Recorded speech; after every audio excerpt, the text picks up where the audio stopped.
Good morning and happy Sunday. My message today is directed at those who especially felt like maybe you were brought into this world just at the bottom of the barrel. Just maybe you felt like you never had a fighting chance at life, or maybe you were just doomed to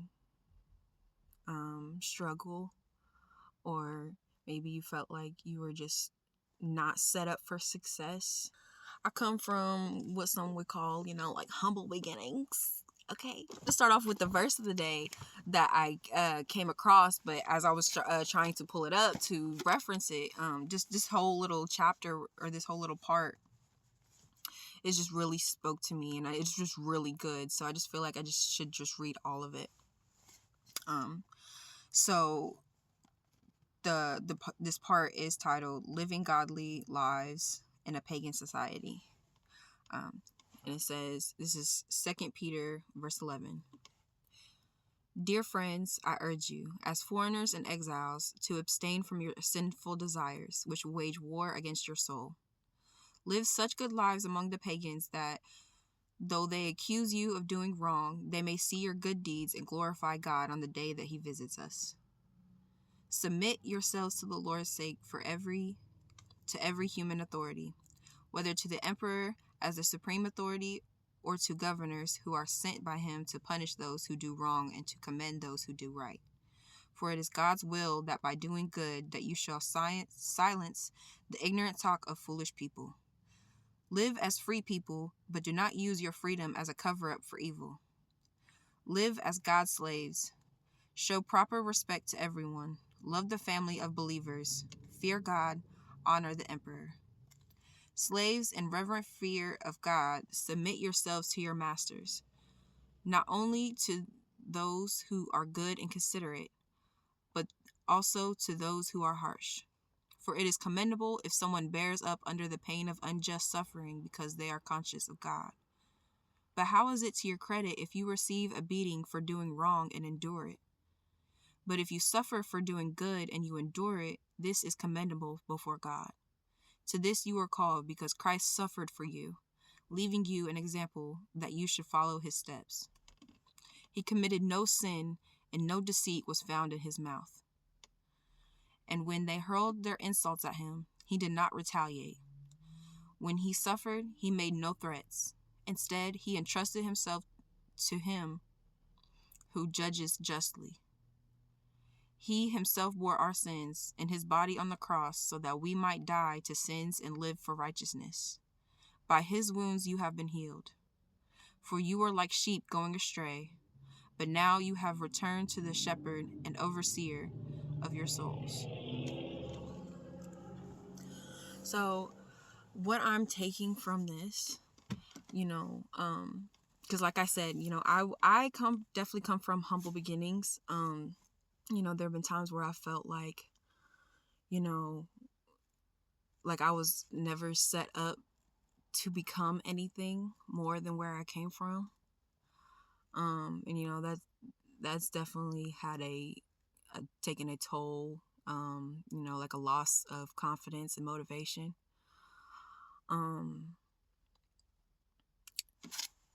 so, like, from what I'm getting from this, what this is telling me is that even though I was born into recklessness, brokenness, what God is telling me, especially from this, is saying that Jesus, he took all of our sins and all of our pain and all of our brokenness and all of our wrongdoings and selfishness and sinning, and he took all of that upon himself to die on the cross for us so that we can, even me, live a righteous life and therefore become more than what I came from. Through Jesus, I can be more, and I can be full and healed and strong, and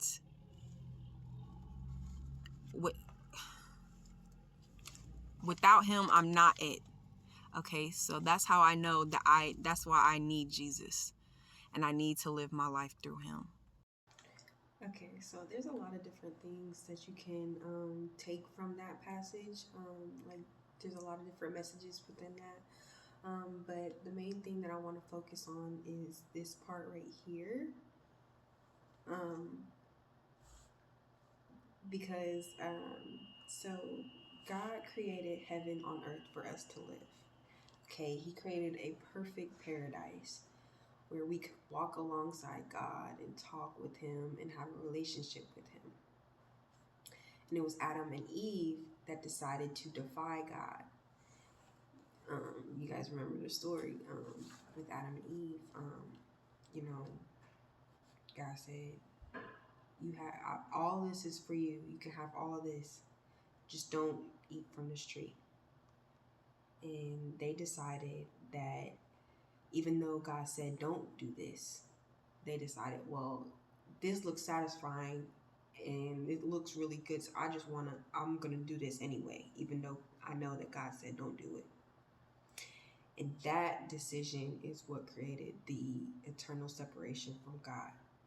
Okay, that is where shame and guilt was born. That's where anxiety, spirit of lying, spirit of fear, all that was born from the forbidden fruit being eaten. So no, yeah, and that's what created the eternal separation. That's what made all of it unattainable. We couldn't reach God. We couldn't reach heaven. So it didn't matter whether if you were born rich or poor, if you came from a full, healthy household or a broken household, a nice background or a bad background. We were all born as sinners because of Adam and Eve way back when. So we all were born sinners. We're doomed for death, misery, despair, anxiety, depression, all that. But God gave his only begotten son to pay the price of all of our sins so that we can have an abundant life with God and we can live eternally and we can go to heaven.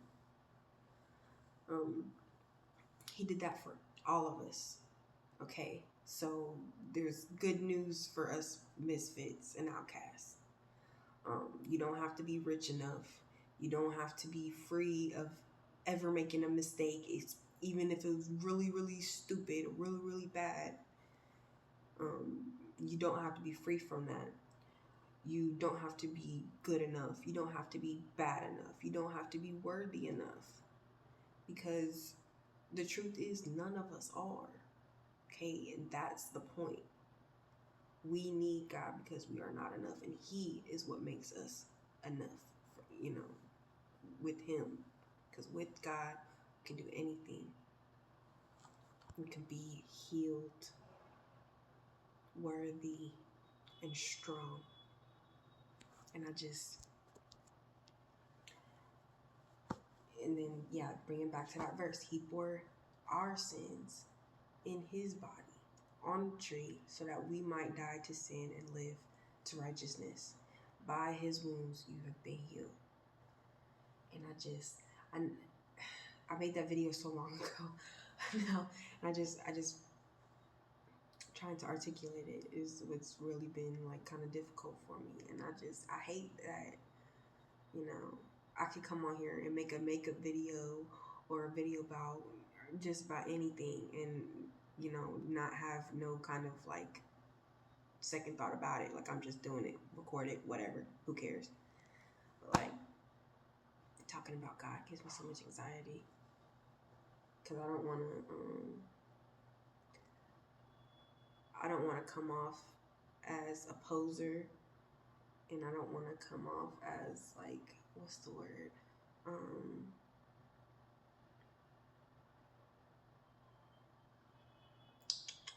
What's the word I'm thinking of?